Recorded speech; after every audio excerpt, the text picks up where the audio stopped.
Hello, everyone. You are listening to Those Are the Girls with Mallory and Friends. I'm Mallory, and you, are changing culture and bringing back traditional values.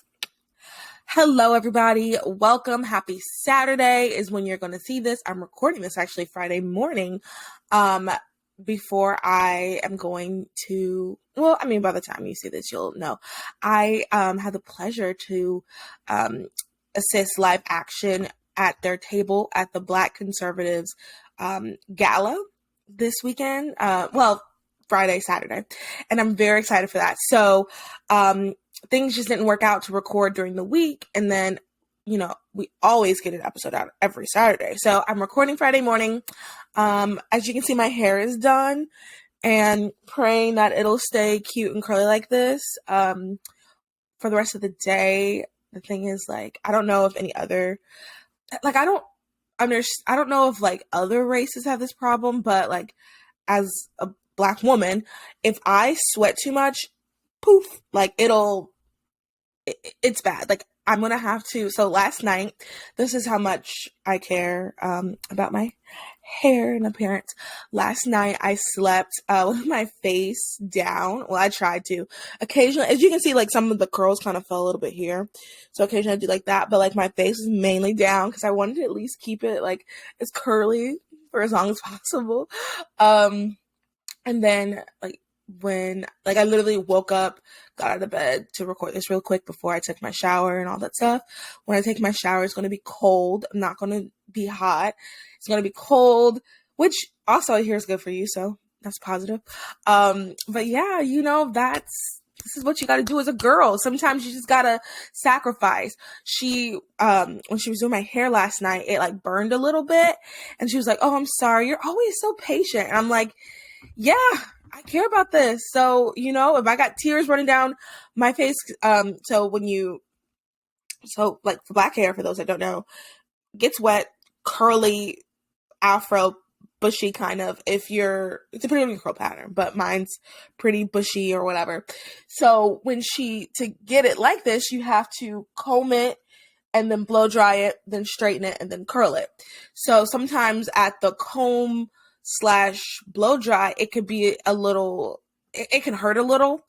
And she was like, "Yeah, I know that you're not super tender headed." And I'm like, "Yeah, I mean, sometimes it does hurt, but even if tears are streaming down my face, I mean, as long as I look good later, I'll take it. That's okay. Keep going. If tears have to stream down my face, but it turns out really nice, that's okay with me." But that's just me. I know I'm a beauty over comfort girl. I know that a lot of people don't feel that way. But your girl does. So anyway, that's what I'm doing. By the time you see this, the event would have happened, and I will keep you guys posted on everything on those or I guess can't keep you posted. You will see everything for those on Those Are the Girls podcast Instagram page. And maybe I might do a little bit of something for Patreon. So welcome. Happy Saturday. I want to do a few announcements and we got to get right into the stories. There's a lot has happened this week, but we're only really going to touch 3 things. And then hopefully next week we'll have a co-host so that we can touch even more. Okay. So the first thing is a couple announcements. I want to remind everyone, this is a podcast where we're talking about pop culture and life from the Christian conservative perspective. But everyone is welcome to listen to this, whether you identify as Christian conservative or not. As a matter of fact, there's been people who have reached out and said they don't identify as Christian or conservative, but they enjoy the show. So I want you to know that you are welcome to listen. You are welcome to ask questions, reach out to me, email me, anything like that you need to do. I'm more than willing to answer questions and whatnot. Patreon. I'm really excited. We're doing so much more this year. There was already a tea time. I'll say it's a afternoon tea time. There's already an afternoon tea time for the month that's up. We're going to do some more things. And for those that don't know, we are having a literal tea. We are gathering together, dressing really cute and feminine and girly, and we're having an actual tea time. And yeah, So I'm just excited for you guys to come. Let me think what else. So the Patreon, they had access to get their tickets on Wednesday. By the time you hear this, it'll be open and available for everybody. But Patreon had access, and they were able to get their tickets for free. Yes, you heard that right, for free. So if you get your tickets now, tickets are just $5. And then when you get there, you can choose between so on the ticket, there's you have a choice of like the type of tea experience you want. You get to choose between, decide on the ticket because she wants to know ahead of time so she knows how much to prepare. And then you just pay for your tea experience there. But you're just $5 to come to the event. And it's going to be worth it. We're going to have cute merch for you guys. We're going to have some sponsors. We're going to have giveaways. And not only are we going to sit and have tea and have conversation, the theme I'll announce later. We're also going to do a mini TCAP. So we'll read a story and then we'll discuss it as a group. And I think that'll just be fun because I'm sure those of you listening kind of do that at home. And it'll be cool to do that like in person. So I'm really excited. It's going to be in Lynchburg, Virginia at the Plow Tea Room. I will link all the information. If you go to our Instagram, if you go to the website, it has all the information you need about going to the tea. I'm very, very excited. Spaces are limited. The max we can have is 30 women, and we've already sold some tickets. So go ahead and get your ticket now. You want to get your ticket as early as possible, and it's going to be worth it. 110% worth it. Like I said, I'm just so excited for this. It's our first ever annual tea. This is going to go down in history. We're going to have such a great time. We're going to have discussions. You're going to meet people. You're going to dress up. You're going to take pictures. I mean, think about the pictures, lady. Think about the pictures. And it's going to be tea and like one of the options. Let me see if I can pull it up really quick. Like it's like tea and like pastries and it's like British tea. So we're going to have such a great time. But like I said, Patreon, they get to go for free. Everyone else is just $5. So yeah. And, lastly, merch is available, and we're going to be rolling out spring merch soon. So you're not going to want to miss it. So make sure you go to thosearethegirls.com/merch. Oh, and our Patreon is patreon.com/thosearethegirls. And the Patreon link is everywhere. Okay. I guess that's it for the announcements. Let's really get into the teacup. Here we go. Clink. I hope everyone is watching while you drink your Saturdays Are for Weekly Teacaps mug.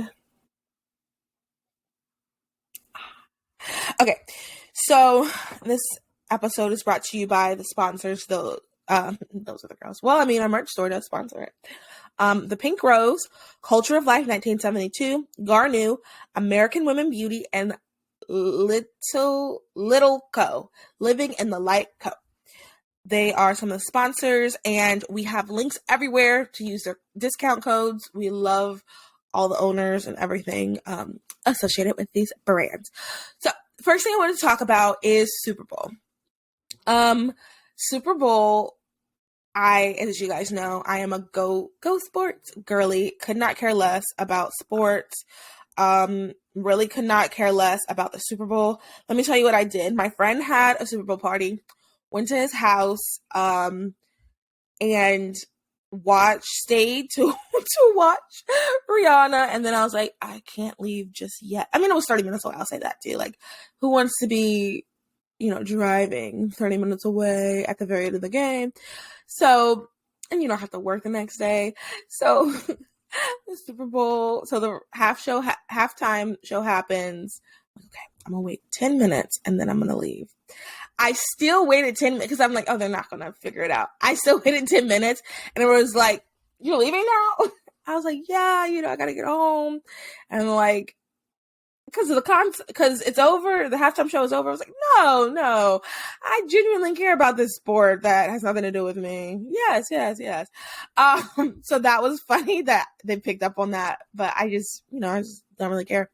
And I will say, I do enjoy when a game is close. So there were moments where I was like, ooh, this is interesting. Oh, it's this team scores and this team scores. Because that's how it felt. I was like, literally, it was like, and I guess that's how it should be. That's like how a real football game is played. So I've seen it where like, I've been to football games. So like, for example, I also want to say this, like if someone were to invite me on a date to like our team is the Panthers in North Carolina to a Panthers game, I would go and I probably would enjoy myself a little, I'd enjoy myself because like, I do like the actual being there in the atmosphere because everybody's really excited and I'm an extrovert. So seeing everybody happy and excited, seeing people get into it, that's fun for me, not the actual like sport.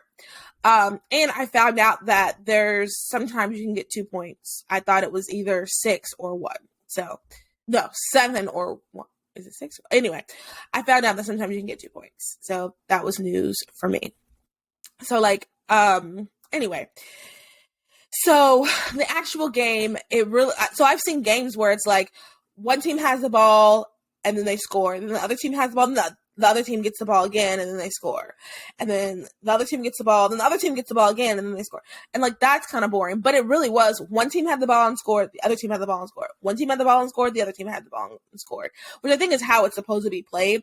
So that was fun. I'll give the sportsy people that was fun. That was interesting.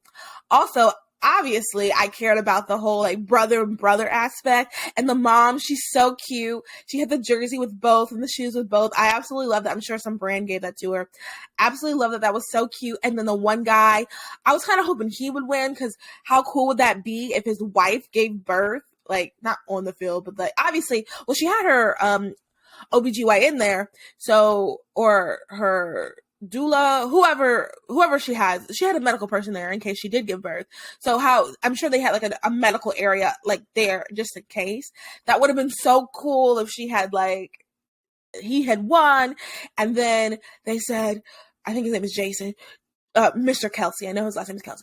Mr. Kelsey, your wife is in labor. So he's like, and then, he runs. Like, what a great day that would have been for him. And that's not at all how it happened, but that would have been nice.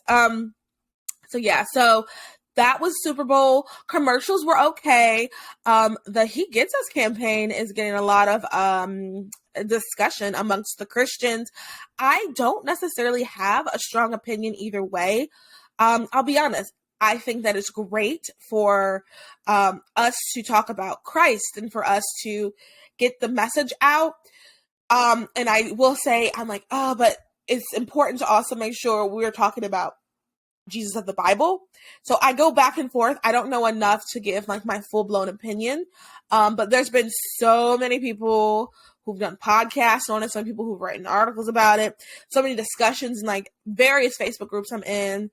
Some that aren't even really Christian have been discussing it. So you guys can make your own decision.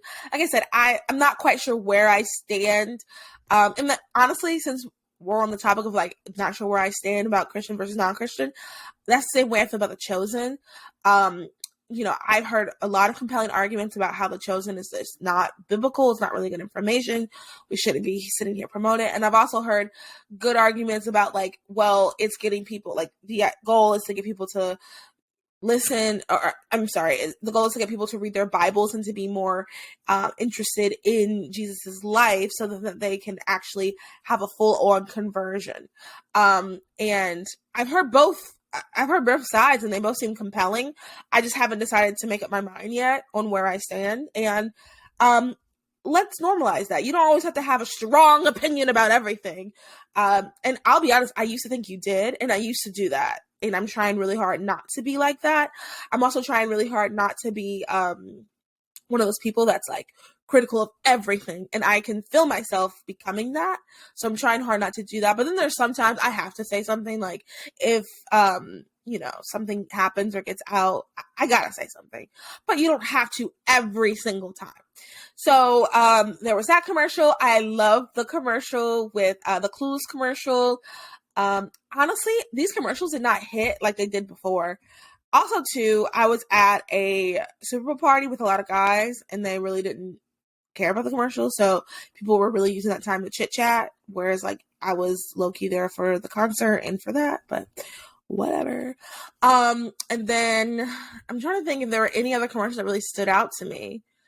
I will say I'm not even a super big dog person, but the commercial where like you see the dog grow up with her, I thought they were going to kill the dog first of all, but then I was like, no, they probably shouldn't do that. That would be like ultimate getting everybody to cry. But I thought that was a sweet commercial, and I was wondering, I was like, what is this advertising? But it was sweet. Okay.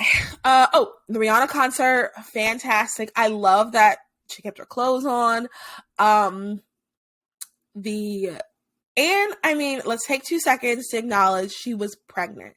That is crazy. I wasn't sure if she was pregnant or if that was postpartum. Not everybody bounces back right away, and that's okay. You know, so I was like, I'm not sure if that. So I just was like, that's just postpartum. She still looks great. I mean, you know, she's still beautiful. And then I waited for like her confirmation, whether to acknowledge that she was pregnant. I did see a lot of people just assuming she was pregnant, and I was like, ooh. And I'm gonna say this: there was a guy at the party who was like, "Wow, he said something along the lines of, wow, she's fat. You would think she would have worked hard because this is such an amazing opportunity. Did she not practice? Because you'll lose weight if you're pregnant," something like that. And I was like, do you understand? Like, not everybody bounces back. Like, the little movies and stuff you watch, like, that's not real life. And just, you know, thinking about his future wife, I'm like, yikes, unless he has a huge heart change. Like, I hope she's one of those ladies that bounces back really quick, because it sounds like he wouldn't have it. But anyway, I digress. And it was the Chiefs that won. Congratulations to the Chiefs. Congratulations to you guys, because I know you're certainly listening. Hope you enjoy Disney World. Just joking. They definitely are not listening. Okay. So I just want to do that quick, simple discussion, because obviously we all watched it, whether it was for the halftime show or if it was just for the game. Also, I saw some statistics. It was like, let me look it up really quick. The first song, B Word, Better Have My Money, which is such a fun song. Let me find B Word Spotify. Going to the Instagram, because they posted about it. That on Sunday from 11 p.m. to midnight, there were more than 2,600% increase in the U.S. stream of that money, of that song. That doesn't make sense. Let me say this again. 2,600% increase in people who are listening to B Word, Better Have My Money. 1,400% increase in the U.S. streams of Diamonds. And Rude Boy got 1,170% increase in U.S. streams. And We Found Love got 1,160% increase in the U.S. streams. Now that is crazy. And that is why, I don't know if you guys know this, I found this out. They are, so you don't get paid to do the halftime show. What you actually put your money into it. And in doing that, you're doing it really for that, for those increases. I mean, this is the biggest event on television during the whole year. So you're doing it for that.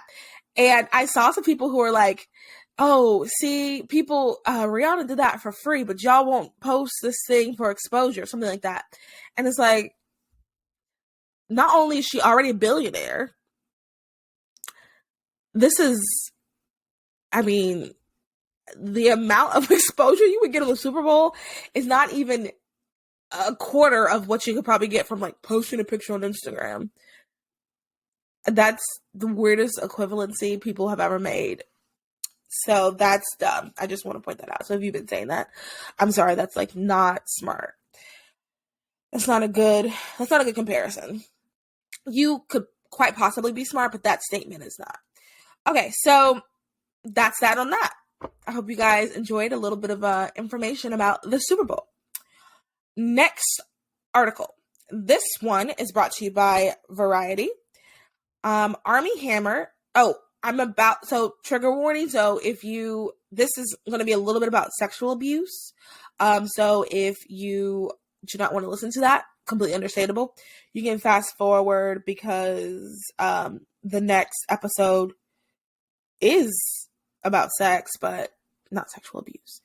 I'm sorry, the next article. So you can fast forward a little bit, but trigger warning. So if you don't want to hear this, that's perfectly fine. That is okay. Just fast forward a little bit, and then we have more interesting articles. Okay, so Army Hammer says he was sexually abused by youth pastor at 13, contemplated suicide after rape allegations. 2 years after he faced a series of sexual abuse allegations that ended his career as a movie star, Army Hammer is attempting to tell his side of the story. In a new interview, he revealed that he contemplated suicide after his downfall and claims he was sexually abused by a youth pastor at 13. Hammer, who was the subject of LAPD investigation after being accused of rape, denies all criminal wrongdoing, but admits to being emotionally abusive toward former partners he had met on the internet. The actor, who was accused of having cannibalistic fetishes, now says that his interest in BDSM originates from being sexually abused by his youth pastor when he was 13 years old. Quote, "What that did for me is it introduced sexuality into my life in a way that was completely out of my control. I was powerless in the situation. I had no agency in the situation. Sexuality was introduced to me in a scary way where I had no control. My interest then went to, I want to have control in the situation sexually," end quote. First of all, I want to say that is horrible. That a youth pastor, first of all, the fact that it was a youth pastor, someone who is Christian, someone who they were entrusted with youth, with young children, 13 years old, that's pretty young, in my opinion. I think that's young to even be thinking about sex. At 13, it never even crossed my mind. Did I like boys? Absolutely. But sex? Oh, no. 13 is really young. So that's awful. And someone using the name of God to commit that, yikes. I pray for that person's soul, because if you don't get that right before the Bible literally says, actually, let me read it, because God really does care. It's better to have a noose around your neck. That is the verse. Noose around your neck. Noose around your neck. Okay. All right, so when I type that in, that is the lyrics to Cave. And even though, by Mumford and Sons, even though that's a great song, that's not what I'm looking for. Oh goodness, I know it's in. Okay. Let's read it from Luke, because that is to the Gentiles. That book was written to the Gentiles, which is us. We're Gentiles. We're not, well, some of you listening could be actual Jewish people, but I am not. And I would bet most of us aren't. So Luke 17:2, it says, "It will be better for him if a millstone were hung around his neck and he were cast into the sea than that he should cause one of these little ones to sin." Now, once you have sinned and your heart has changed, I want to add this. Once your heart has changed, you have repented, then God forgives it. What people think Christians believe, what people do, and some Christians I'm sure do believe this, but the false idea of repentance and sin is, I do this sin, God forgive me, or right before, God forgive me, and then you keep doing the sin. Actually, that's not repentance. Your heart tells what's repentant, and if you really are committing a sin intentionally without being repentant, yikes. And if he has not repented, whoever that youth pastor was, I mean, let me read. It is better for him to have a millstone hung around his neck and be cast into the sea for making the little one stumble. This is what God is saying. I mean, this is what the Bible. It's not me. So that's what I want to discuss. That's what I wanted to say, like, first. Second, I want to say, well, the real reason why I picked this story and I really wanted to talk about it is, you know, I don't really know who Armie Hammer is. I do remember the cannibal thing and like the rape allegations. I do remember people discussing that, but I can't name a single movie he's been in. And I guess I could have looked it up, but I didn't. So I don't really have like a foot in the race. Like I'm not defending or not defending him. But I think it's really important for us to think about when he says, what it did for me was introduce sexuality into my life that is completely out of control. I was powerless in the situation. I had no agency in the situation. Sexuality was introduced to me in a scary way where I had no control. My interest then went to, I want control in this situation sexually. And I think that's really important. And this is what happens when people are introduced to sex in too early. People are introduced to sex in an unhealthy way. We know the Bible says that sex is between a married couple. We know that. We know that sex is meant for marriage. We know that. It's in the Bible. It's laid out. Have many of us stumbled? Absolutely. Have some of us had things happen to us that's not our fault? Armie Hammer, perfect example. His youth pastor sexually abusing him, not his fault. But this is what happens. It escalates when you're introduced too early. And I think if we can try to work on preventing that, if we can work on, okay, he's introduced to the sex in a very inappropriate way outside of the marriage confines. That's how he's introduced to sex. Okay, let's get him the help he needs. And let's talk about sex in the healthy way and help him understand that sex is not about control. It's not about control. It's about the other person. I'm not an expert on sex by any means, so maybe we can have someone come on and like discuss this in more depth. Oh, I wish Melanie was here. She could discuss it a little bit more because, you know, she's married. But sex is not about control. It's about the other person. Like the whole time you're supposed to be thinking about the other person, your spouse within the marriage, woman, your husband, husband, your wife.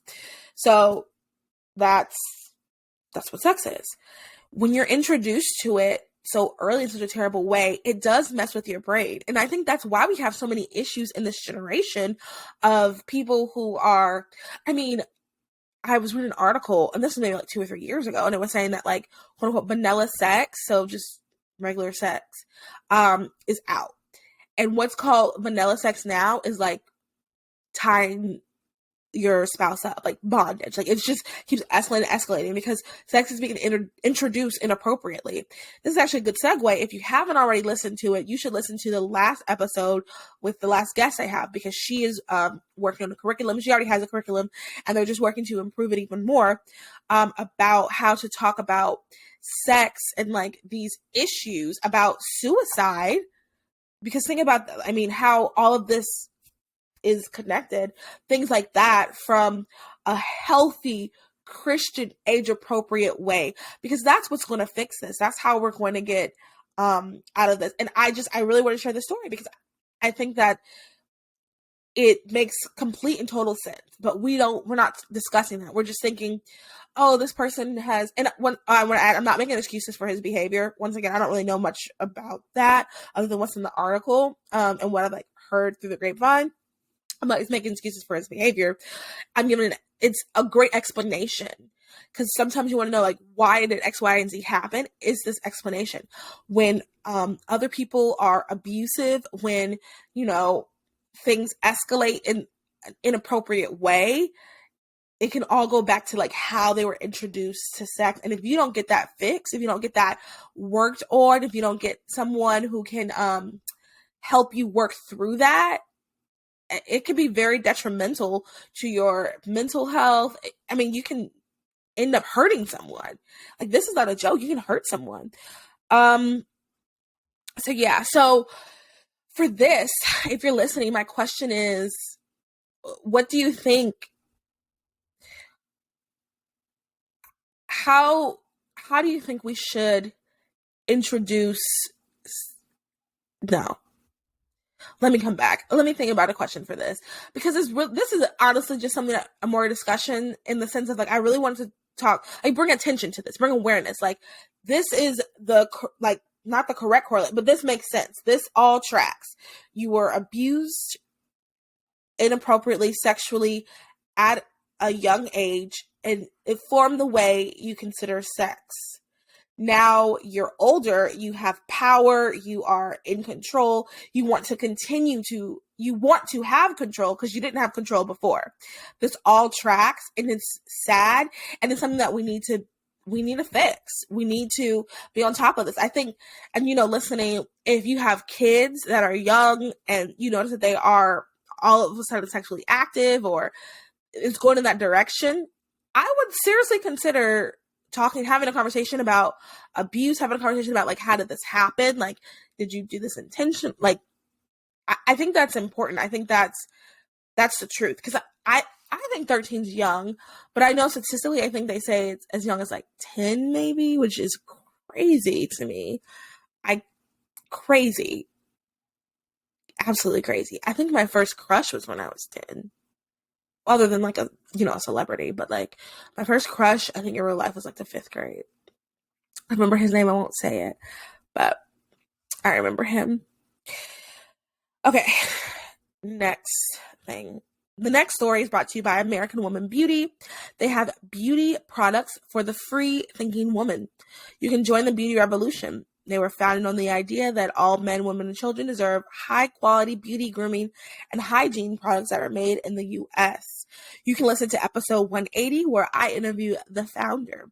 You can head over to www.americanwomanbeauty.net, and you can use the code MAL15 to get 15% off your purchase. Okay, next story. This is also brought to you by Variety. Penn Baglia goes deeper on swearing off racy scenes and then quote, that aspect of Hollywood has been very disturbing. Penn Baglia has been in the headlines recently, and not only because part 1 of the 4th season dropped on February 9th. I have not seen it yet, so please do not comment anything that's happened. Do not ruin it for me. I have not gotten a chance to sit down and watch it. On his podcast, Pod Crush, last week, Baglia talked about his strong dislike for filming intimate scenes, and the internet exploded with thoughts about his remarks. He also said that he shared his feelings with Sarah Gamble, the You showrunner, ahead of the season. In turn, he said Gamble had a really positive response, and then came back with phenomenal reduction for season 4. Fantastic. I would, as his wife, not that I'm his wife, but like, as his wife, if I were his wife, that's probably what I should have said. Yeah, secretly I'm Penn Baglia's wife. But if I was his wife, I would feel so like honored, like, wow, he's taking this very seriously. And I'm sure this is something that they discuss. I do think it would be very hard to be married to someone who is having sex scenes, lots of sex scenes in a show. I will be honest though, I don't think that type of person would mesh well with me anyway. There's so many shows out now that have such unnecessary sex scenes that do not do anything to the plot. The show's not on anymore, but I started noticing it with the show How to Get Away with Murder. So many sex scenes. I'm like fast forwarding because, like, personally, I just don't like to see that. No judgment to those who do. I just don't like to see that. And I'm fast forwarding, and then like I have to go back, and then like sometimes they'll like sometimes they have absolutely nothing to do with the plot, and then sometimes they'll like right at the end of the scene they'll like tell an important thing that you gotta hear, and it's like, oh my goodness, like why do we have this? It doesn't, 9 times out of 10 it adds nothing to the plot. I can't even, to be honest, it, to me, it, if you want to show like, okay, it could add to the plot in the sense of like, you need to know that these people are hooking up, these people are, you know, cheating on their spouses. All you have to do is just close the door or like do the zoom in from the bed type thing. Like, that's fine with me, but I know that sex sells, so they're not going to do that.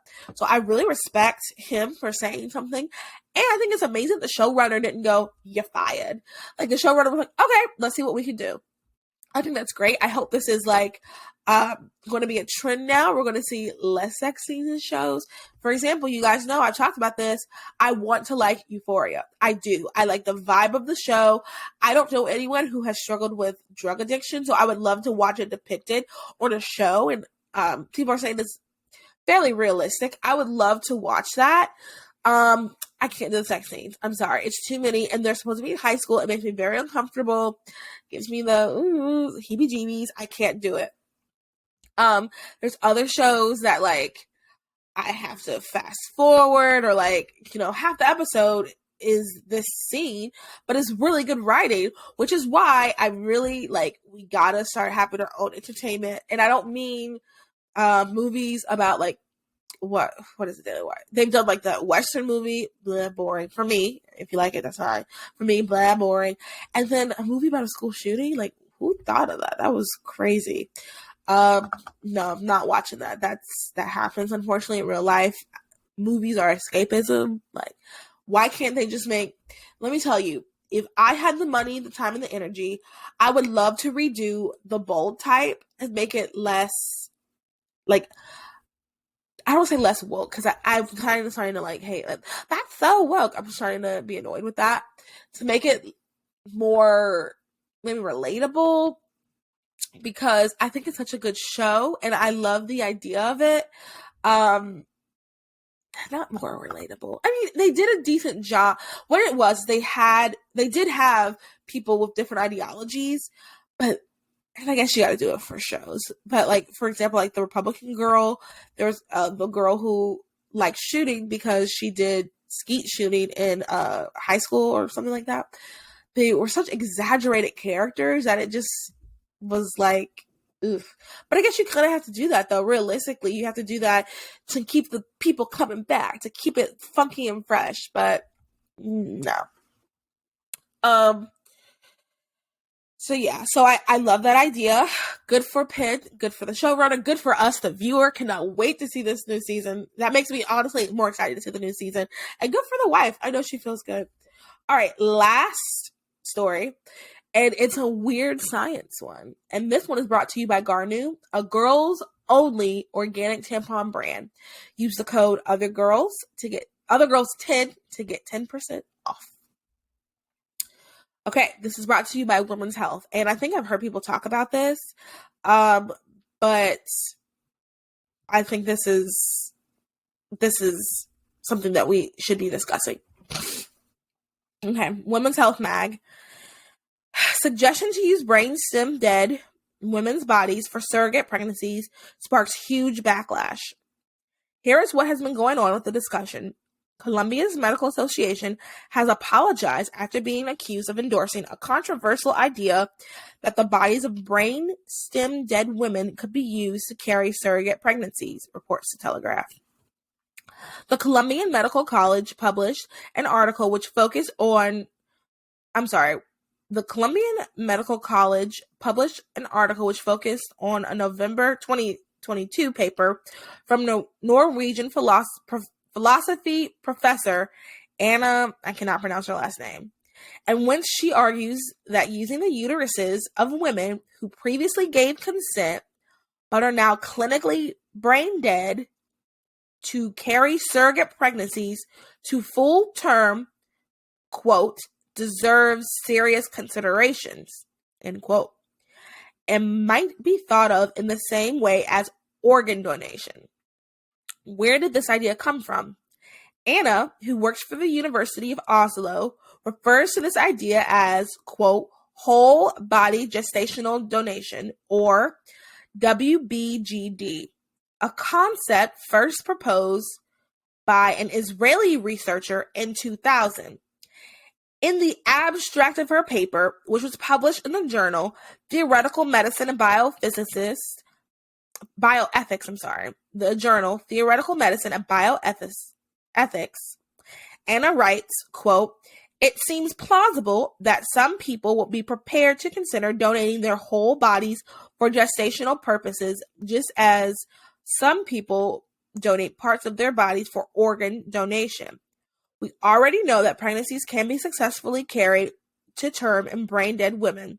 There is no obvious medical reason why initiating such pregnancies would not be possible, end quote. The bodies of brain stem dead women would need to be kept functionally alive using a ventilator, something Anna recognizes as a disturbing prospect, and one which involves treating the patient's dead body as a means to an end rather than an end in itself. This, however, she argues, is already part of our existing process to donate organs from a dead person to an alive one. That's absolutely insane. And this is what I think, this goes to the idea of not understanding the dignity of every human, scientifically. So that's why they have an ethics portion, because scientifically we can do anything if you just believe that we're just like meat bags that were just placed here randomly, you can do anything to us. Like, why not chop someone's head off and, sew it on someone else's and see what happens? If that's your whole philosophy, if you just like, we're just here by happenstance, we're just meat bags, we don't have a soul, who cares? Sure, that makes plenty of sense. Go about that logically. But to understand that we are human beings that have a soul, that have a spirit, that were placed here for a purpose, that have dignity, that every human life has value, just using a brain dead woman for a cool experiment, for surrogacy. We can talk about the issues with surrogacy in a second, but just using a woman, that is so ethically, morally wrong. It's disgusting. I think half of me is like, oh my goodness, I can't believe that people would think of this. And the other half of me is like, no, if you just think we're just meatless sacks that just happen to be here without a soul, it tracks. Sure. Why not? Why not, cut someone's toe off and sew it on someone else's toe and see if they can walk the same? Why not, use someone's body for this, use someone's body for that? That's kind of what Hitler and his people did, right? They just use people's bodies. Let's just see. This is what happens when you don't have that moral background, that you get from the Bible. And I'm saying the Bible because that is the philosophy. That is what I believe. I believe the Bible is inerrant. I believe that this is the truth. That's what you get from the Bible. You get from the Bible that humans have value. They have dignity. Like, you can't just throw around, well, this person's body is just, she's not really there. She's brain dead. So let's just pop something in there. Like, how evil, disgusting, unethical. And it just goes to show, this is what happens if you don't have that backing, if you don't have that foundation, if you just view human life as just people, just not even people, just meat sacks, blah, blah, blah. We're just here coincidentally, so let's just do what we can while we're here. This is the natural progression. And using their bodies as surrogates, we can do a whole episode about some of the dangers and some of the negatives about surrogacy. But, I'm sure you guys have heard episodes with Katie Faust and how she talks about how ripping a child from their mother is so right away, it's emotionally damaging, and you can have lasting effects psychologically. This is a body you've been in. Okay, think about this though. I have not done research on what exactly brain dead entails. I'm assuming that your brain is no longer working, you're on a ventilator, and like your heart, I'm assuming like they're having machines do your organs, but like I don't know. I wonder if your soul is still there. Or I don't know. The assumption I'm going to make, you guys let me know what you think. The assumption I'm going to make is that your soul has already left and passed on to either heaven or hell. And imagine a baby being born in a body without a soul, without like a motherly, tender pat, without like hearing your biological mother's voice, without like feeling, having that biological connection. That is insane. I don't know. Once again, I don't know enough about being brain dead, what all that entails. I'm not a medical person. But if you do, please comment below. Let me know. What do you think about that? If you do know, like, tell me, has someone's soul passed on? But I guess realistically, we don't know. And I wonder, well, no, that's if you're in a coma. I guess if you're brain dead, then that's it. If you're brain dead, I wonder. Well, no, because you have a ventilator. I don't know.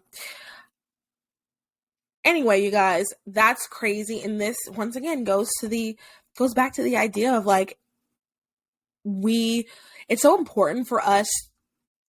Listen to the past episode with Katie about from the organization Worth It.